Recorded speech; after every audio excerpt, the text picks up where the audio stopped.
हाँ मैंने सुन लिया, जरूरत नहीं है ऐसे ही सुन लो। हाँ जी, टॉपिक है हमारा इंट्रोडक्शन ऑफ इकोनॉमिक्स। इंट्रोडक्शन या टू इकोनॉमिक्स या ऑफ इकोनॉमिक्स। इंट्रोडक्शन करने जा रहे हैं। सबसे पहले आपको इकोनॉमिक्स का मीनिंग क्लियर होना चाहिए। इकोनॉमिक्स के करने से पहले हम एक वर्ड करेंगे इकॉनमी। इकॉनमी वो सराउंडिंग है जिसमें रहकर हम अपना लाइवलीहुड अर्न करते हैं। लाइवलीहुड क्या होता है बताओ? रोजी रोटी। अब आप दुनिया में आए हो तो आपकी नीड्स हैं, वो नीड्स कैसे कहाँ पूरी करते हो? अपनी सराउंडिंग में रह के। घर से बाहर निकलते हो, लोगों को अपनी नीड बताते हो कि मुझे ये चाहिए, लोगों से आप इंटरेक्ट करते हो, फिर वो लोग आपकी नीड को पूरा करने में लग जाते हैं। क्यों लगते हैं? क्योंकि उन्होंने भी अपना लाइवलीहुड अर्न करना है। अब आप घर से बाहर निकले, आपने अपनी नीड बताई कि हमें पढ़ना है, हम आपको पढ़ा रहे हैं, आपका भी यहाँ पर मोटिव सॉल्व हो रहा है, हमारा भी मोटिव सॉल्व हो रहा है। अल्टीमेटली हम कहाँ पर बैठे हैं सारे? इकॉनमी में। तो इकॉनमी वो सिस्टम है, वो सराउंडिंग है जिसमें रहकर हम अपना लाइवलीहुड अर्न करते हैं। ठीक है, तो इकॉनमी में रहकर जो एक्टिविटीज़ हम करते हैं उन एक्टिविटीज़ को बोलते हैं इकोनॉमिक एक्टिविटीज़। अपने लाइवलीहुड को अर्न करने के लिए जो एक्टिविटीज़ करते हैं उनको क्या बोलते हैं? Economic activities. सिर्फ और सिर्फ लाइवलीहुड को अर्न करने के लिए। अगर हमारा लाइवलीहुड अर्न करने का कोई मोटिव नहीं है, हमारा कोई मोटिव नहीं है प्रॉफिट अर्न करने का, हम सिर्फ सोशल सर्विसेज कर रहे हैं, हम कोई रिलीजियस एक्टिविटीज़ में इन्वॉल्व हो रहे हैं, हम किसी पर्सन की हेल्प कर रहे हैं, ठीक है, कोई डोनेशन कर रहे हैं, तो वो हमारी एक्टिविटी बन जाती है सोशल एक्टिविटीज़। क्लियर है? किसी चीज़ को हासिल करने के लिए कोई भी काम किया गया हो, दैट इज़ इकोनॉमिक एक्टिविटी। अब मैं आपको पढ़ा रही हूँ for the sake of earning money, economic activity है। आप मेरे से मेरी सर्विस ले रहे हो, इसके बदले में मुझे पे कर रहे हो, ये भी इकोनॉमिक एक्टिविटी है। आप थिएटर में जाके मूवी देख रहे हो, ये भी इकोनॉमिक एक्टिविटी है, क्योंकि आपने टिकट परचेज करी तब जाके आपको एंटरटेनमेंट की सर्विस मिली। आप रेस्टोरेंट में जाके खाना खा रहे हो, ये भी इकोनॉमिक एक्टिविटी है। मतलब जिसमें एक्सचेंज है। इकोनॉमिक एक्टिविटी क्या है? हाँ, जिसमें एक्सचेंज ऑफ रिसोर्सेज हो। एक्सचेंज ऑफ रिसोर्सेज सिर्फ जरूरी नहीं है कि जिसमें मनी इन्वॉल्व हो। हम क्या कहते हैं? इकोनॉमिक एक्टिविटी वो एक्टिविटी है जिसमें वेल्थ इन्वॉल्व है, जिसमें मनी इन्वॉल्व है, नहीं जिसमें resources, any type of resources involve हो। अगर आप किसी को पैसों के बदले में उतने ही वर्थ की कोई कॉमोडिटी भी दे देते हो ना, तो ये भी इकोनॉमिक एक्टिविटी है। बस उसमें एक्सचेंज होना चाहिए किसी भी चीज़ का। पुरानी चीज़ दे दी, या आपके पास कोई चीज़ फालतू पड़ी थी, उसके पास भी फालतू पड़ी है, आपने आपस में बदल ली, जिसको बार्टर सिस्टम बोलते हैं। तो जब मनी नहीं थी तो क्या लोगों की नीड्स पूरी नहीं होती थी? होती थी। कैसे होती थी? Barter system. तब भी इकोनॉमिक एक्टिविटीज़ होती थी। लेकिन आप बिना, आपका मोटिव नहीं है एक्सचेंज करने का, पैसे कमाने का, प्रॉफिट अर्न करने का, आपसे सोशल सर्विसेज में इन्वॉल्व हो, तो उसको हम बोलते हैं सोशल एक्टिविटीज़। क्लियर है? अब आपने पूजा पाठ कर लिया, आप मॉर्निंग वॉक पे चले गए, इसमें कुछ एक्सचेंज नहीं हुआ। ठीक है, अब आप ये मत बोलना कि हमने अपना पसीना बहाया है और वहाँ से हमने ऑक्सीजन ली है, एक्सचेंज तो हो गया नहीं। ठीक है, exchange of economic resources must होना चाहिए यहाँ पर। क्लियर होगी बात? आप कोई फ्रेंड बीमार है, या फ्रेंड की मदर बीमार है, फादर बीमार है, आप उसको देखने गए हो, वेडिंग अटेंड कर रहे हो, बर्थडे पार्टी अटेंड कर रहे हो, ये सारी सोशल एक्टिविटीज़ हैं। लेकिन अगर आप कुछ परचेज़ कर रहे हो, मैरिज पर आप गिफ्ट परचेज़ कर रहे हो, बर्थडे पर आप देने के लिए गिफ्ट परचेज़ कर रहे हो, तो वो क्या है? आपकी इकोनॉमिक एक्टिविटी। कहने का मतलब कोई भी परचेजिंग, कोई भी कंजम्पशन जो आप, जिसमें आप एक्सचेंज करते हो, that is called economic activities. Clear है? तो अब बात ये है कि इकोनॉमिक्स क्या है। इकोनॉमिक्स क्या है? Economics is a social science which G studies human behavior in the context of scarcity बोल लोगे, in the context of scarcity। Clear है? अब आपको स्केर्सिटी का मीनिंग समझना है, लेकिन उससे पहले का समझो मैंने क्या लिखा है। इकोनॉमिक्स क्या है? इकोनॉमिक्स एक सोशल साइंस है।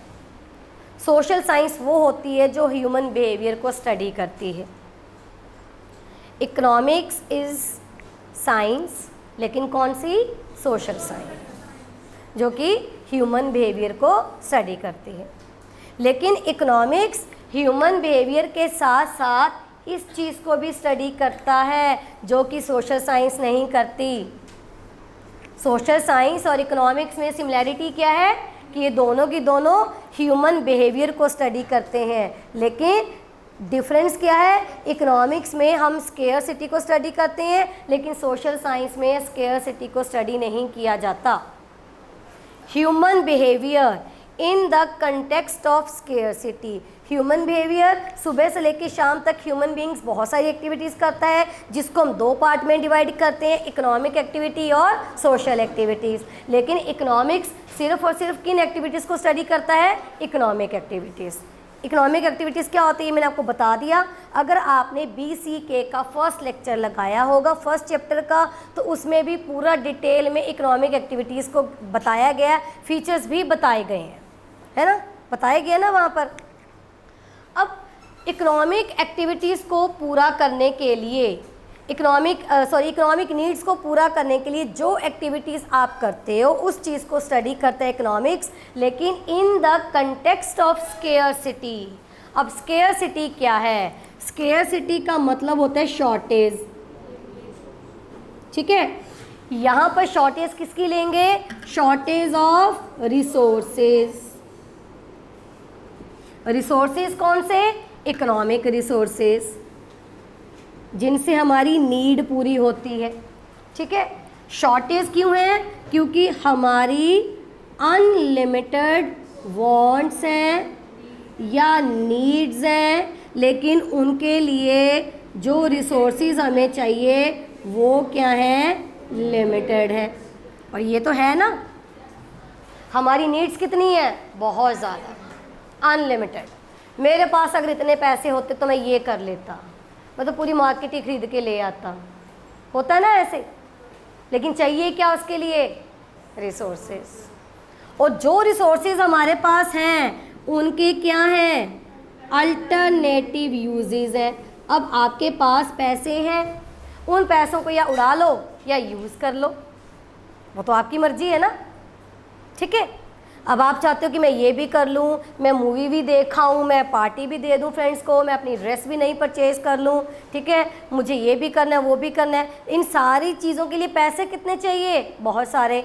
उतने हैं नहीं, लिमिटेड है। और जितने हैं उनसे आप और बहुत कुछ कर सकते हो। फिर आपको क्या करना पड़ती है? चॉइस करनी पड़ती है कि मैं क्या करूँ। फादर यही करते हैं ना, हमारे पापा क्या करते हैं? चॉइस करनी पड़ती है उनको कि मैं अपने बच्चों की नीड पूरी करूं या खुद की नीड पूरी करूं, अपनी वाइफ की नीड पूरी करूं। फिर वो क्या करते हैं? सैक्रिफाइस करते हैं। सैक्रिफाइस करना पड़ता है क्योंकि लिमिटेड रिसोर्सेज है। फिर देखना पड़ता है कि अर्जेंट क्या है। खुद को तो समझा लेंगे, बच्चों को कैसे समझाएंगे? फिर वो आपकी नीड पूरी करते हैं। तो वो जो पैसे हैं ना लिमिटेड, उनके अल्टरनेटिव यूजेस हो गए। खुद के कपड़े ले लें, वाइफ के कपड़े ले लें या बच्चों के ले लें। तो क्या डिसाइड किया उन्होंने? जो बेस्ट अल्टरनेटिव है कि बच्चों के लेते हैं, खुद तो हम पुराने भी पहन लेंगे। क्लियर हो गए? तो अब यहाँ पर ये प्रॉब्लम है, कौन सी? नीड्स अनलिमिटेड है, रिसोर्सेज लिमिटेड है और उन लिमिटेड रिसोर्सेज के अल्टरनेटिव यूजेस हैं। इसलिए आपके सामने एक प्रॉब्लम आती है, that is problem of choice. Clear है? इस चीज़ को स्टडी करते हैं इकोनॉमिक्स कि कैसे आप इस स्केर्सिटी में भी अपनी मैक्सिमम से मैक्सिमम नीड्स को पूरा करने की कोशिश करते हो।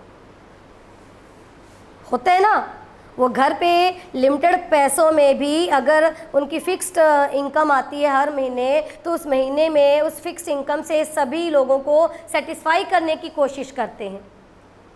तो प्रॉब्लम ऑफ चॉइस, बहुत सारी चीज़ों को इग्नोर भी करना पड़ता है कि चलो ये अब ले लेंगे, ये बाद में ले लेंगे, कोई बात नहीं, पहले ये चीज़ लेते हैं, ठीक है। तो इस प्रॉब्लम में क्या करते हो, जो अर्जेंट चीज़ें हैं ना वो आप पहले परचेज करते हो, और जिन नीड्स को पोस्टपोन कर सकते हो फिलहाल उसको पोस्टपोन कर देते हो। क्लियर है। इकोनॉमिक्स जो है ना वो हमारे घर से ही स्टार्ट होती है। अभी मैंने सारी घर की एग्जाम्पल ली, तो यही चीज़ है इकोनॉमिक्स। जब आप इस चीज़ को समझ लेते हो ना, फिर आपको पता चलता है कि हाँ, घर में हर एक चीज़ में इकोनॉमिक्स है। मतलब मेनली इसमें क्या स्टडी किया जाता है, स्केर्सिटी को, शॉर्टेज को। कोई भी ऐसी इकॉनमी नहीं है, कोई भी ऐसी सराउंडिंग नहीं है जिसमें ये प्रॉब्लम ना आए। कितने भी अमीर से अमीर लोग क्यों ना रहते हो किसी सोसाइटी में, किसी इकॉनमी में, लेकिन उनको ये चीज़ तो फेस करनी ही पड़ेगी, क्योंकि जितने अमीर होंगे उतनी नीड्स बढ़ जाएंगी, उनकी उतनी नीड्स महंगी होंगी, उनके खर्चे नहीं पूरे होते, उनके लिए भी रिसोर्सेज लिमिटेड हैं, उनके लिए भी रिसोर्सेज के अल्टरनेटिव यूजेस हैं, उनको भी प्रॉब्लम ऑफ चॉइस फेस करनी पड़ती है। क्लियर होगी बात। स्केर्सिटी का मीनिंग समझ में आया। स्केर्सिटी को हम एक और तरीके से लिख सकते हैं, क्या लिख दोगे, हाँ जी, required resources greater than available resources. जितनी हमारी नीड्स है ना, अनलिमिटेड नीड्स, इनको पूरा करने के लिए जितने रिसोर्सेज चाहिए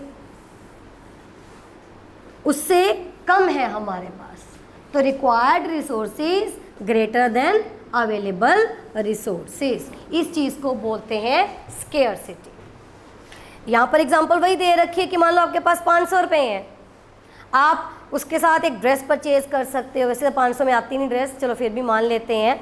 you can go for a movie, ये हो सकता है। You can buy a book. क्या तीनों चीज़ें इकट्ठी 500 में हो सकती हैं? नहीं। फिर आप क्या करोगे, चॉइस करोगे। क्या चूज़ करोगे तीनों में से, बताओ। हाँ, अभी इतना लेक्चर दिया, उसका कोई असर हुआ? मुझे था अभी तो आप बुक बोल लोगे, अभी भी मूवी देख लो। अच्छा, सीए से रिलेटेड कौन सी मूवी आती है? हाँ हाँ, ठीक है ठीक है ठीक है। जरूरत तो नहीं है कि ये वाली बुक्स लेनी है, आप जीके की कोई बुक परचेज करो। कुछ बनना है कि नहीं बनना? फिर अभी भी मूवी, सारी उम्र पड़ी है मूवी देखने के लिए, जितनी मर्जी देखते रहना, फर्स्ट डे फर्स्ट शो देखते रहना। पैसा चाहिए बस, उसके लिए कुछ बन तो जाओ, पहले अपने पैरों पे खड़े तो हो जाओ, ठीक है। तो अब क्या खरीदोगे इससे? कौन सी लेनी है, कौन से हैं? चलो, क्लियर होगी ये बात। Next, subject matter of economics. मैं तो देख रही थी कि कितना समझ में आया, आता नहीं है ना ना, आज ये तो बात ही खत्म। दुनिया में इतने जो मोटी वेटर्स बैठे हैं उनको तो काम ही फेल हो जाएगा है, अगर आप सारे समझ गए तो, मोटिवेट हो गए तो, है ना। तो संदीप महेश्वरी है और हैं, अब तो मुझे तो वही अच्छा लगता है। खैर, संदीप ही अच्छा लगता है, संदीप के ना अच्छे होते हैं। किसी टाइम सुनती थी जब मैं थोड़ी बहुत डिप्रेशन में आ जाती ना, ये सोच के कि हाय मैं तो कुछ भी नहीं बनी, ये नहीं बनी, फिर मैं उसके 4-5 लेक्चर सुन लेती हूँ, फिर वापस वही ट्रैक पे आ जाते हैं कि अब वो कर क्या सकते हैं, है ना। अब टाइम निकल गया, कुछ कर ही नहीं सकते, फिर जो ज़िंदगी बची है उसको भी ख़राब कर लेंगे। ठीक है, बस जो किस्मत में है वो हो गया। पर ना, ऐसा नहीं होता, किस्मत अपने हाथ में होती है। आप कह देते कि किस्मत में अगर लिखा होता कुछ बनना तो बन जाते, अपना भी बैठ के बन जाओगे। किस्मत में अगर सीए लिखना बनना तो अपने आप ही आ जाएगा नाम, रातों रात ही आगे आ जाएगा। मेहनत तो करनी पड़ेगी, ऐसे कैसे? किस्मत में भगवान हमें भूखा नहीं मरने देगा, अपने आप ही रोटी आपके मुंह में डल जाएगी। मेहनत करोगे, कमाओगे, पकाओगे तो भी खाओगे, बात ये है। तो ये कहने की बातें हैं, किस्मत, हाँ लक काउंट करता है, लेकिन लक के साथ हार्ड वर्क और आजकल स्मार्ट वर्क कहने लग गए हैं, है ना। स्मार्टली आप कैसे काम कर सकते हो। हार्ड वर्क तो कहते हैं रिक्शा पुलर्स भी करते हैं, तो स्मार्ट वर्क है। चलिए, सब्जेक्ट मैटर देखिए। इकोनॉमिक्स को 2 पार्ट में डिवाइड किया गया है, माइक्रो एंड देन मैक्रो। ठीक है। Micro means small, macro means large. Micro economics में हम इंडिविजुअल यूनिट को स्टडी करते हैं, इंडिविजुअल फर्म को स्टडी करते हैं, लेकिन मैक्रो इकोनॉमिक्स में हम एग्रीगेट यूनिट्स को स्टडी करते हैं या होल इकोनॉमी को स्टडी करते हैं। पेपर में क्वेश्चन आ जाता है, एग्जांपल्स आ जाती हैं कि कौन सा माइक्रो का टॉपिक है, कौन सा मैक्रो का टॉपिक है। अगर आपको बोला जाए कि पर्टिकुलर एक कंपनी है XYZ एंड कंपनी, वो फेल हो गई, तो कौन सा सब्जेक्ट है, माइक्रो का। पूरी इकोनॉमी में अगर अनएम्प्लॉयमेंट की बात हो रही है, हाँ, अगर GDP की बात हो रही है, वो तो मैं लिख ही रही हूँ वहाँ पर, अगर पॉवर्टी की बात हो रही है, इन्फ्लेशन की बात हो रही है, तो वो क्या है, मैक्रो। जर्नल से बात करते हैं, इंडिविजुअल स्टूडेंट्स के मार्क्स। आप नए स्टूडेंट आए हो, अच्छा, आते ही मैंने इतना बड़ा लेक्चर दे दिया है ना, मैंने आपको देखा ही नहीं, सॉरी। हाँ, आपने मई में, नेक्स्ट मई में पेपर देना है ना, ठीक है। अच्छा, तो क्या कह रहे थे हम, अगर हम इंडिविजुअल स्टूडेंट्स के मार्क्स को कंसीडर करें, कौन सा है, माइक्रो के मैक्रो, माइक्रो। पूरे स्कूल का रिजल्ट निकाले तो मैक्रो, ठीक है, समझ में आया। पेपर में एग्जांपल्स आएंगी, आपको देख के टिक करना होगा कि माइक्रो है या मैक्रो है। आपको इकोनॉमिक्स समझ में आ जाएगा क्योंकि फर्स्ट लेक्चर चल रहा है इसका। हमारा सिलेबस कंप्लीट हो गया, हम फिर से कर रहे हैं, ठीक है। माइक्रो इकोनॉमिक्स का जो अदर नेम है जो पेपर में आता है, that is price theory. Clear है। मैक्रो का जो दूसरा नाम है वो है employment and income theory. Clear है। एलोकेशन ऑफ रिसोर्सेज भी माइक्रो में किए जाते हैं। एलोकेशन ऑफ रिसोर्सेज, आप अपने रिसोर्सेज को किस तरीके से एलोकेट करोगे। 500 रुपये हैं, रिसोर्सेज हो गए 500, एलोकेट करना है, ड्रेस लेनी है, मूवी देखनी है, बुक परचेज करनी है, तो एलोकेट कैसे डिवाइड करोगे आप। ये किसका सब्जेक्ट है, माइक्रो का। क्लियर हो गया। माइक्रो इकोनॉमिक्स को हम स्लाइसिंग मेथड भी बोलते हैं। क्या बोलते हैं, स्लाइसिंग मेथड। और मैक्रो को हम बोलते हैं लंपिंग मेथड। लंप एक बड़ा सा टुकड़ा, ठीक है, उसके जब हम स्लाइस कर देते हैं तो इंडिविजुअल यूनिट बन जाते हैं। तो इंडिविजुअल यूनिट्स किस में जाते हैं, माइक्रो में, और एग्रीगेट किस में जाते हैं, मैक्रो में। तो स्लाइसिंग मेथड क्या हो गया, पूरी इकोनॉमी को कट कर दिया। शहर वाइज प्रॉब्लम डिस्कस कर रहे हैं, ठीक है, डिस्ट्रिक्ट वाइज प्रॉब्लम्स को डिस्कस कर रहे हैं, तो वो माइक्रो है। लेकिन जब पूरी इकोनॉमी एग्रीगेट में ले रहे हैं तो वो किसका बन गया, मैक्रो का। माइक्रो में हम डिस्कस करते हैं स्पेसिफिक, हाँ जी, इक्विलिब्रियम। स्पेसिफिक इक्विलिब्रियम जैसे डिमांड और सप्लाई का हो गया, ठीक है। लेकिन मैक्रो में जो हम इक्विलिब्रियम डिस्कस करते हैं वो हम करते हैं जनरल इक्विलिब्रियम। क्या डिस्कस करते हैं, general equilibrium. Aggregate demand, aggregate supply, saving must be is equal to investment, ये चीज़। तो इसमें स्पेसिफिक इक्विलिब्रियम रहता है, इसमें जनरल इक्विलिब्रियम रहता है, क्योंकि इसमें तो हम कंज्यूमर इक्विलिब्रियम भी पढ़ते हैं। आपने थ्योरी ऑफ कंज्यूमर बिहेवियर में पढ़ा होगा, जो शुरू से लेके अब तक पढ़ रहे हैं। फिर हमने प्रोड्यूसर इक्विलिब्रियम भी किया था, तो वो स्पेसिफिक इक्विलिब्रियम हो गया ना, सेक्शन वाइज। कंज्यूमर्स कहाँ पर इक्विलिब्रियम में होते हैं, कहाँ पर, where MUX is equal to price of X। Producers कहाँ पर इक्विलिब्रियम में होते हैं, जहाँ पर MR is equal to MC होता है। ये अभी बाद में करेंगे, वो तो मैं वैसे ही बता रही हूँ आप लोगों को। इसलिए इसको हम क्या बोलते हैं, स्पेसिफिक इक्विलिब्रियम। लेकिन इसमें हम ऐसी चीज़ें अलग अलग डिस्कस नहीं करते, इसमें हम जनरल वे में डिस्कस करते हैं, that is aggregate demand is equal to aggregate supply. इसलिए इसको हम क्या बोलते हैं, जनरल इक्विलिब्रियम। क्लियर हुई बात? ये तो था माइक्रो और मैक्रो के बीच में डिफरेंस। आगे देखिए क्या लिखा हुआ है। नेक्स्ट हमें दे रखी है definitions of economics. Mainly 4 definition दे रखी है, 5th वन मैंने आपको लिखवाई थी, अदरवाइज डेफिनेशंस की कोई लिमिट नहीं है, लेकिन ये 4-5 डेफिनेशंस ही इंपॉर्टेंट हैं, ठीक है। फिर मैं डेफिनेशंस के साथ साथ आपको बताऊंगी भी कि क्वेश्चन आते कैसे हैं। अभी ऐसे यहाँ पर कौन से स्टूडेंट हैं जो तीसरी बार कर रहे हैं इस चीज़ को? बस क्यों? और बहुत सारे बच्चे आए थे स्टार्टिंग में हैं, उन्होंने तो कर ही लिया। हाँ, ऑनलाइन तो सारे तीसरी बार कर रहे हैं। यहाँ पे और जो ऑफलाइन बैठे हैं वो दूसरी बार, आप तीसरी बार। हाँ चलो, तो फिर आपको सारा पता होना चाहिए, है ना। हाँ जी, डेफिनेशंस ऑफ इकोनॉमिक्स। तो first definition given by Adam Smith, who is also called father of economics, ठीक है। क्लासिकल इकोनॉमिक्स है, बड़े पुराने इकोनॉमिक्स हैं, सबसे पहले ये आए थे। क्लासिकल या नियो क्लासिकल करने की ज़रूरत नहीं है, क्योंकि हम डिटेल में नहीं कर रहे, हमें सिर्फ इसका समझना है कि क्या है। एडम स्मिथ ने जो डेफिनेशन दी थी वो दी है साइंस ऑफ वेल्थ। ये हेडिंग है, ये डेफिनेशन का क्या है, हेडिंग है। हेडिंग भी लर्न करेंगे, अंदर से भी याद रखेंगे।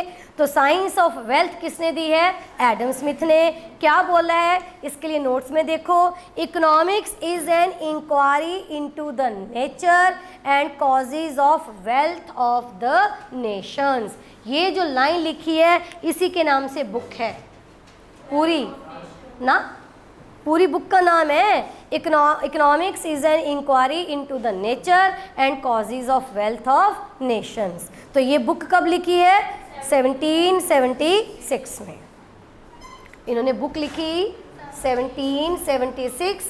वही बुक जो डेफिनेशन है, economics is an inquiry into the nature and causes of wealth of nation. इनकी जो डेफिनेशन है बड़ी ही नैरो है, क्योंकि इन्होंने अपनी डेफिनेशन में बात करी है सिर्फ और सिर्फ वेल्थ की। ये कहते कि हमें पैसे से मतलब है, वेल्थ से मतलब है, वेल्थ से ही हमारी नीड्स पूरी होती हैं, वेल्थ की नेचर क्या है, वेल्थ आती कहाँ से है, बस इससे मतलब है कि आपने अपनी नीड पूरी करनी है with the help of wealth. क्या अच्छा है हमारे लिए, क्या बुरा है, वो चीज़ नहीं बताई, बस पैसे हैं, अपनी नीड पूरी करो, कुछ मर्जी खरीदो, हमें क्या, ठीक है ना। लेकिन जब हम कंसर्न्ड होते हैं वेल्थ के साथ साथ कि नहीं भाई ये चीज़ आपके लिए अच्छी है, अपने पैसों को यहाँ मत खर्च करो, यहाँ पर एलोकेट करो, इट मीन्स हम आपके वेलफेयर को लेके कंसर्न्ड हैं। फिर वो डेफिनेशन थोड़ी सी वाइड बन जाती है, जो कि हमारे पास अगली डेफिनेशन है given by Alfred Marshall. Second definition, Alfred Marshall, इनकी डेफिनेशन का हेडिंग क्या है, हाँ जी, science of material well being. Well being होता है हमारा वेलफेयर। तो एल्फ्रेड मार्शल किसको लेके कंसर्न है, हमारे वेलफेयर को लेकर। और हमारा वेलफेयर कब होता है, जब आपके पास चीज़ें होती हैं। जितनी ज़्यादा चीज़ें होंगी आपको लगता है कि हमारे भलाई उतनी ज़्यादा है, ठीक है। और ये तो फैक्ट है, अगर हम इस चीज़ को इग्नोर कर दें तो हम साधु बन जाएंगे, संत बन जाएंगे। लेकिन अब हम वो नहीं है, हमें ये लगता है कि जितनी चीज़ें हमारे पास होंगी, महंगे से महंगी, अच्छी से अच्छी, जितनी फैसिलिटीज़ हमारे पास होंगी तभी हमारा वेलफेयर होगा। और वो चीज़ें आएंगी कहाँ से, वेल्थ से। तो इस डेफिनेशन में एल्फ्रेड मार्शल ने 2 चीज़ों को कंसीडर किया है, एक तो वेल्थ किया है और एक वेल बीइंग को किया है। डेफिनेशन देखो क्या लिखी हुई है एल्फ्रेड मार्शल की, economics is the study of Mankind in the ordinary business of life It examines that part of individual and social action which is most closely connected with the attainment and with the use of material requisites of well-being। कहते हैं economics जो है human behaviour को study करता है कि हम routine में क्या करते हैं, लेकिन जो हमारी एक्टिविटीज़ हैं उसमें सिर्फ एक्टिविटी का वही पार्ट स्टडी करता है इकोनॉमिक्स जो जुड़ा हुआ है किसी चीज़ों को हासिल करने में और उन चीज़ों को यूज़ करने में ताकि हमारी भलाई हो सके। Thus, it is on the one side a study of wealth and on the other and important side a part of study of man। Man का क्या? वेलफेयर। तो ये डेफिनेशन पहले वाली डेफिनेशन से थोड़ी सी बड़ी हो जाती है। अगले वाली और अच्छी डेफिनेशन है, that is science of choice making given by Robbins. Robbins ने डेफिनेशन दी है साइंस ऑफ जी चॉइस मेकिंग। अब रॉबिन्स क्या कहते हैं कि नीड्स पूरी करनी है रिसोर्सेज से, रिसोर्सेज क्या है? लिमिटेड है, फिर आपको क्या करनी पड़ेगी? चॉइस। और ये जो रॉबिन्स की डेफिनेशन है ना, ये मोस्ट वाइडली एक्सेप्टेड डेफिनेशन है, सबसे ज़्यादा इसी डेफिनेशन को माना जाता है क्योंकि इसमें सही बात लिखी है, मोस्ट जी वाइडली एक्सेप्टेड डेफिनेशन। सारे लोग इसी डेफिनेशन के अकॉर्डिंग चलते हैं। देखो रॉबिन्स ने क्या कहा, economics is the science which studies human behaviour as a relationship between ends. Ends का मतलब होता है नीड्स। तो हमारी जो नीड्स है ना, हमारी जो वांट्स हैं जिसके लिए हम दिन रात भाग रहे हैं वही एंड है, उसको बोलते हैं एंड्स। और ये नीड्स पूरी कैसे होंगी? With the help of resources, इसको बोलते हैं मीन्स। ठीक है, मीन्स। तो रिलेशनशिप बिटवीन एंड्स मतलब हमारी needs and scarce means. Means मतलब scarce resources which have alternative uses. Resources limited हैं, उनके क्या हैं? अल्टरनेटिव यूजेस हैं। फिर उन अल्टरनेटिव ऐसे रिसोर्सेज जो लिमिटेड हैं और जिनके अल्टरनेटिव यूजेस हैं, उनसे हम अपनी अनलिमिटेड नीड्स को कैसे सेटिस्फाई करते हैं, इनके बीच का रिलेशनशिप है इकोनॉमिक्स। ये डेफिनेशन ज़्यादा क्लियर है क्योंकि इसमें भी स्केयरसिटी की बात नहीं आई, इसमें भी नहीं आई, लेकिन स्केयरसिटी तो है, ये तो फैक्ट है। अगर स्केयरसिटी ना होती तो आपका ये जो सब्जेक्ट है ना इकोनॉमिक्स, ये बनता ही ना। इकोनॉमिक स्टडी क्या करता है? हमारी इकोनॉमिक प्रॉब्लम्स, और जितने भी हमारी इकॉनमी में प्रॉब्लम्स हैं वो सिर्फ और सिर्फ स्केयरसिटी की वजह से है। लगा लो अनएम्प्लॉयमेंट, बेरोजगारी क्यों आई? पॉपुलेशन ज़्यादा है, नौकरियां हैं नहीं। गरीबी क्यों आई? इसी वजह से, गरीबी भी इसी वजह से आई है। क्लियर है? तो मेनली ये जो प्रॉब्लम्स की जड़ है ना, ये क्या है? स्केयरसिटी है। अगर उल्टा होता, अनलिमिटेड वांट्स की जगह होता लिमिटेड वांट्स, लिमिटेड रिसोर्सेज की जगह होता अनलिमिटेड रिसोर्सेज, फिर तो ये प्रॉब्लम ही नहीं आनी थी। अब आप ये देखो कि अब हमारे टाइम पे जो प्रॉब्लम्स हैं, जो लोग डिप्रेशन में जा रहे हैं, या ये कह लो कि लोग कहते हैं कि एक दूसरे से लड़ते रहते हैं, एक दूसरे को धोखा देते रहते हैं। पहले के टाइम में ऐसा नहीं था, लोग बड़े खुश रहते थे। क्यों?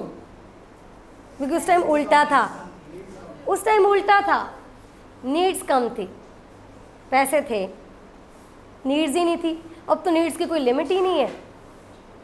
बच्चे मुंह से निकालते बाद में, पहले चीज़ ला के दे देते हैं, फिर बाद में लगता है कि पागल है, मतलब कोई चीज़ काम की हो या ना हो, बस इनको वही आदत डाली जा रहे हैं। फिर तो बड़े होके कुछ भी बोलेंगे, ये कुछ भी बोलेंगे। मम्मा मुझे मिरर क्यूब लेना है, अभी पहले मैं तो देख लूँ कि मिरर क्यूब होता कैसे, ये सॉल्व कैसे करेगा। सिंपल क्यूब नहीं सॉल्व कर रहा तो मिरर क्यूब कैसे सॉल्व करेगा? दुकानदार ने भी देने से पहले बोला ये सॉल्व कर लेगा, मैंने कहा कर ले, चाहे ना कर ले तो दे दे। 4 दिन से मेरे पीछे पड़ा हुआ है। घर आके ऐसे घुमाया, वो सारे अलग अलग शेप के होते हैं, वो कोई इधर गया कोई उधर गया, वो अब तक नहीं वो सीधा हुआ, वो पड़ा है सजाया हुआ। मुँह लटका के बैठे क्या मम्मा इसको सीधा कर दो। मैं से तो सीधे वाला सीधा नहीं होता, ये कैसे सीधा होगा बताओ? ये कहते हैं यूट्यूब देख के कर लेगा, यूट्यूब देख के कैसे कर लेगा इसको सीधा? अब वो पढ़ा है, किसी को आता होगा तो बता देना, मैं आपके पास ले आऊँगी। हाँ आप कर देना उसको, वो एक बार आप सीधा करके दे दोगे, वो 4 बार घुमाएगा फिर वापस वहीं पे पहुंच जाएगा, उसकी ट्रिक होती है। हैं क्या? चलो समझ में आई ये बात। तो बात ये है कि उस टाइम पे नीड्स कम होती थी। शाम को 7 बजे जाके बैठ जाते थे छत पे, कूलर में पानी पुनी भर के आम खा लेते, रोटी खा लेते, वहीं पे फैमिली सारे मेंबर्स मिलके बैठते। अब कोई बैठता है? बैठेंगे भी तो हर एक के हाथ में मोबाइल होगा। पापा के हाथ में अलग होता है, मम्मी के हाथ में अलग होता है। मम्मियाँ भी आजकल बड़ी तेज, व्हाट्सएप भी है।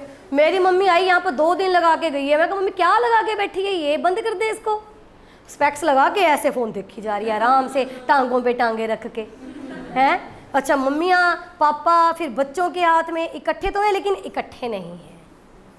समझ में आ रही है माँ? तो उस टाइम पे ट्रेंड और था, लेकिन अब ये सारी जो प्रॉब्लम्स हैं ना, ये सिर्फ इसी वजह से कि हमारी जो वांट्स हैं वो हमने बहुत ज़्यादा बढ़ा ली, बिना मतलब के बढ़ा ली। किसी का कुछ देखा नहीं तो मन में आ जाती है बात, बस मुझे ये लेना है। मेरे साथ भी यही है। अब सारा दिन फेसबुक चलाते रहते हैं, उसमें तो हर रोज़ नई नई चीज़ें आएंगी। फिर अच्छा ये अच्छा लग रहा है, ये भी मैं ले लूँ, ये मेरे बच्चों के लिए ले लूँ, ये मैं ऐसे कर लूँ। नीड्स ख़त्म ही नहीं होती। तभी हमारी मैक्सिमम प्रॉब्लम्स इसी वजह से है। अगर घर में जितनी भी प्रॉब्लम्स है ना, उसका रीज़न सिर्फ यही है कि हमने अपनी नीड्स बढ़ा ली बिना मतलब के, ख़त्म ही नहीं होती। चलिए, तो रॉबिन्स की definition most widely accepted definition है। नेक्स्ट डेफिनेशन दे रखी है पॉल ए सैमुअल्सन। डेफिनेशन बड़ी है, इतनी इंपॉर्टेंट भी नहीं है, लेकिन करेंगे। डेफिनेशन है science of dynamic growth and development. थोड़ा सा प्रैक्टिकल तो इन्होंने भी बताया है। Science of dynamic growth and development, Paul A Samuelson. तो ये क्या कहते हैं कि हमने अपनी नीड्स पूरी करनी है। नीड्स कैसे पूरी होंगी? With the help of scarce productive resources. अब तक मैं स्केयर्स रिसोर्सेज वर्ड यूज़ कर रही थी, अब मैंने क्या वर्ड यूज़ कर दिया इसी के साथ? प्रोडक्टिव। क्योंकि ये जो रिसोर्सेज हैं जिनकी शॉर्टेज है, इनसे कुछ ना कुछ हम प्रोड्यूस कर सकते हैं, इनको किसी ना किसी चीज़ में काम में लगा सकते हैं। तो ये क्या बन गए? प्रोडक्टिव। क्योंकि जितने भी इकोनॉमिक रिसोर्सेज होते हैं वो प्रोडक्टिव होते हैं, फालतू की तो कोई चीज़ होती ही नहीं है। ठीक है, तो उन रिसोर्सेज से हमने अपनी नीड पूरी करनी है, हमने चीज़ें प्रोड्यूस करनी है। कहते हैं इस तरीके से यूज़ करो उनको कि आपकी भी नीड पूरी होती रहे और आने वाली जनरेशन की भी नीड्स पूरी होती रहे। ठीक है, हमारी नीड्स पूरी कर रहे हैं with the help of infrastructure. हमारी इकोनॉमी में फैसिलिटीज़ हैं, वो फैसिलिटीज़ कैसे बनी? With the help of resources. अगर वो रिसोर्सेज सारे के सारे आप ही ख़त्म कर दोगे तो आने वाली जनरेशन अपनी नीड कैसे पूरी करेगी? अगर उनकी नीड्स पूरी नहीं होंगी तो उस टाइम पर इकोनॉमी की ग्रोथ कैसे होगी? अगर ग्रोथ नहीं होगी तो डेवलपमेंट कैसे होगी? तो हम ये कहते हैं कि सस्टेन बेसिस पर हमारी इकोनॉमी चलती रहे, जिसको बोलते हैं सस्टेनेबल डेवलपमेंट। तभी टीवी पर कितना आता है आजकल, हर चैनल पर आ रहा है कि सेव वाटर, पानी को बचाओ, पेट्रोल को बचाओ, पेड़ पौधे लगाओ। लेकिन पेड़ पौधों की कीमत तब समझ में आई जब ये सिचुएशन आई कोविड। फ्री वाली ऑक्सीजन कितनी महंगी महंगी आप लोगों को लेनी पड़ी, बताओ। समझ में आ रहा है? तो तब अब लोग अवेयर तो हो जाते हैं, बर्थडे पर 2-4 पेड़ लगा देते हैं, फ़ोटो भी डाल देते हैं कि tea plantation on my birthday, है ना, सैपलिंग्स एक्सेट्रा, हैशटैग दिस वो। तो होता क्या उससे? साल में एक बार पेड़ लगा दोगे, क्या हो जाएगा? अपने आसपास जितने आप उनको तो प्रोटेक्ट करो। समझ में आ रहा है? पेपर की वेस्टेज कितनी हो रही है। रेस्टोरेंट में खाना खाने जाते हैं, कितने टिश्यूज़ बेकार करके आ जाते हैं। जरा जरा सी, घर पे तो चाहे बच्चों को इतना ना संभालें, वहाँ पर भाई मुँह पे लग गया, यहाँ पे लग गया, टिश्यू उठाया फ्री का और साफ़ करते गए, है ना। ये टोटल वेस्टेज है। वहाँ बड़े सोफिस्टिकेटेड तरीके से बैठते हैं ना, तेरे मुंह पे लग गया, मेरे कपड़ों पे लग गया, ऐसे हो गया। घर पे तो इतनी केयर नहीं करते, बस वही वेस्टेज। तो टिश्यू किससे बनता है? पेड़ से, पेपर से, पेड़ से, पल्प से। तो एक पेड़ उगाने में कितना टाइम लग जाता है? डिपेंड करता है कौन सा पेड़ है, 1 साल के, 10 साल के, 20 साल। और हम उसको काट देते हैं अपनी नीड के लिए, ठीक है। तो वो चीज़ है, तो हमें अपने रिसोर्सेज को प्रोटेक्ट करना है ताकि आने वाली जनरेशन उनको यूज़ कर सके। अब पानी की कितनी शॉर्टेज हो रही है ये देखो, घर में एक दिन टंकी खाली हो जाती है तो क्या हाल होता है आपका, सोचो। पूरा दिन आपके पास पानी ना हो, लोगों से कितनी के बकेट भर लोगे, 2 4 6, उसके बाद क्या करते हो, क्या करोगे। टैंक, वो पानी गंदा होता है, उस पानी को पी नहीं सकते, सिर्फ उस पानी से अदर एक्टिविटीज़ आप कर सकते हो, वो तो फिर आप लोगों से बाल्टियाँ भर के भी कर लोगे। समझ में आ रही है ना बात। फिर भी मान लो 3 दिन पानी ना आया, टैंक कितने दिन गली में खड़ा कर लोगे। हमारी ऐसी सिचुएशन हुई थी अभी ये पीछे, लोगों को 4 दिन टैंक खड़े रहे, हमने नहीं भरा, हमने ऐसे ही कर लिया गुजारा। टैंक, गंदा पानी कौन चढ़ाए टैंकी में, ठीक है ना। चलो, तो बात ये है कि पेट्रोल की को लेकर कितना बात आ रहा है कि पेट्रोल को बचाओ, तो ये चीज़ें हमें बचानी चाहिए, लेकिन हम इसकी वेस्टेज करते हैं। ब्रशिंग करते हुए टैप ओपन रहती है, शावर से नहाते रहते हैं, तो वो चीज़ गलत है। अब एसी से पानी कितना निकलता है, तो उस पानी को यूज़ करो, पीछे बकेट रखो, पौधों को दो, काम वाली को 2 पोछे लगाएगी, उससे कितना यूज़ कर सकते हो आप। मेरी काम वाली ने आज तक पोछे का पानी टंकी से नहीं लिया। एसी में पीछे 2 बाल्टियाँ मेरी रात तक भर जाती हैं, उसमें से आधी बाल्टी में पौधों को डाल देती हूँ, वहीं पर मेरे गमले पड़े हैं सारे, और वहीं से उठा के पोछा लगा देती है। आज तक नहीं मैंने पानी लिया, तो पानी को वेस्ट क्यों करना है वो, ठीक है। चलिए, तो यहाँ पर डेफिनेशन देखो क्या लिखी हुई है।